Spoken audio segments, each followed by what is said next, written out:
This is Project 2, still on choice. So first, number one, not number one. Actually, I picked Enkidu for the character. And so the first thing is the choice he made.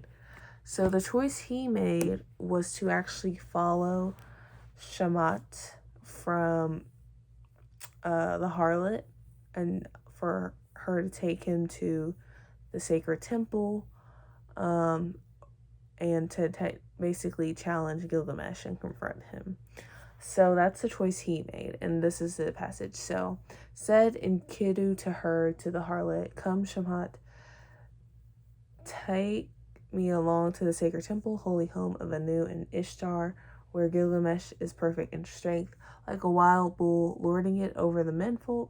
I will challenge him, for my strength is mighty. I will vaunt him myself in your Uruk, saying, I am the mightiest. There I shall change the way things were ordered.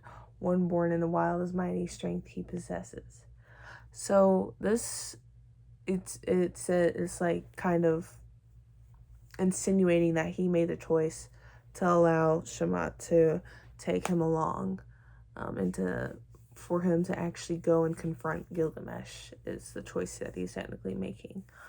And secondly, the second point technically is like something he didn't make a choice.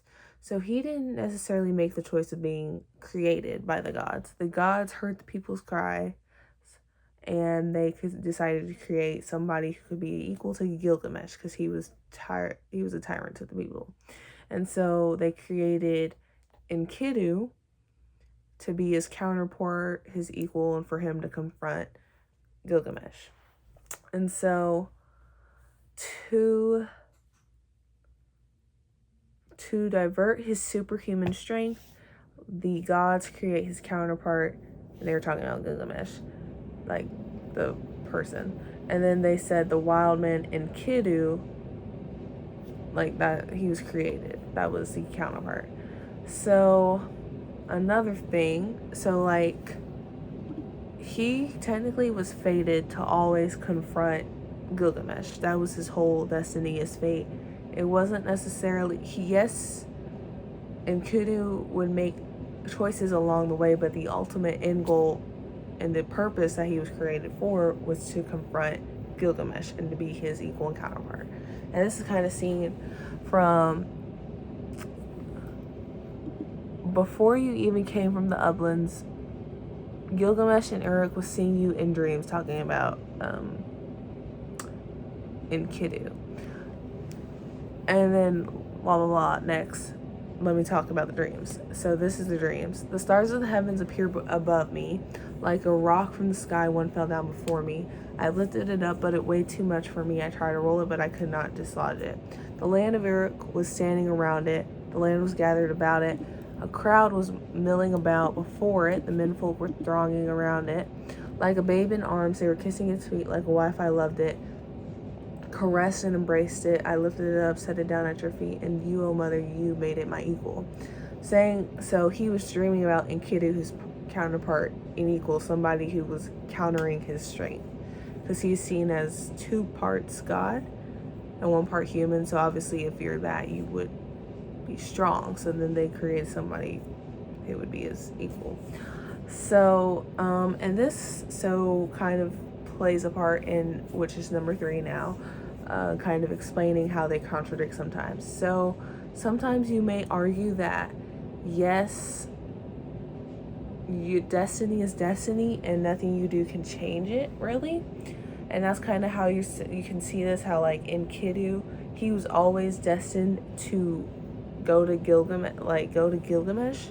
And though yes, you could argue that he made that choice or not, ultimately he did.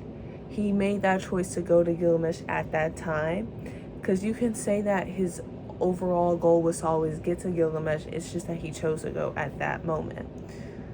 So like he could have gone later, but he chose then and there. So then yes, they are counterparts, because you make choices along the way, but no matter what choice you sometimes make, you will always end up back at your destiny. Kind of how Enkidu, no matter what he did, the gods would always put him on that path to go to Gilgamesh, because that was the whole purpose he was created. And this kind of reminds me, though this is like technically religious, but like which would be Jeremiah 29:11. It's like, for I know the plans I have for you, says the Lord, plans to prosper you, not to harm you, plans to give you hope in the future. So like God, he has a plan for you in your life, and sometimes you will make choices that will sidetrack you from that plan, and he will allow you to make those choices, but then you will always find your way back to that plan that he always had for you in the end. So that's kind of like that. The gods created him, and though Enkidu made different choices along the way, he would still always go back to that, because that was his original purpose, was to always be Gilgamesh's counterpart. And so number 4.4, which is to compare all three readings we've done. So in the road not taken, it didn't necessarily matter what choice the traveler made. In the end, his destiny was to technically pick a path.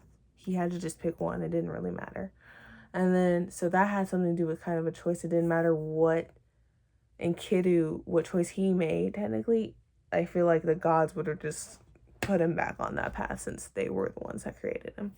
And so next, before the law, the man had the choice to go in through the gate, but he didn't. And in the end, that entrance was only for him.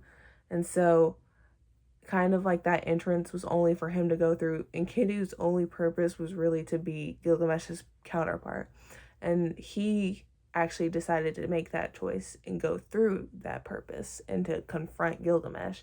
Though they become friends, he still decided to go through with that choice and to confront and fulfill his purpose.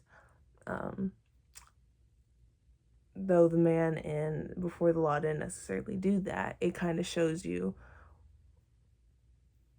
in the end that that was always his purpose, was to always go through the gate. He just had to actually do it, and Enkidu actually chose to do what his purpose was.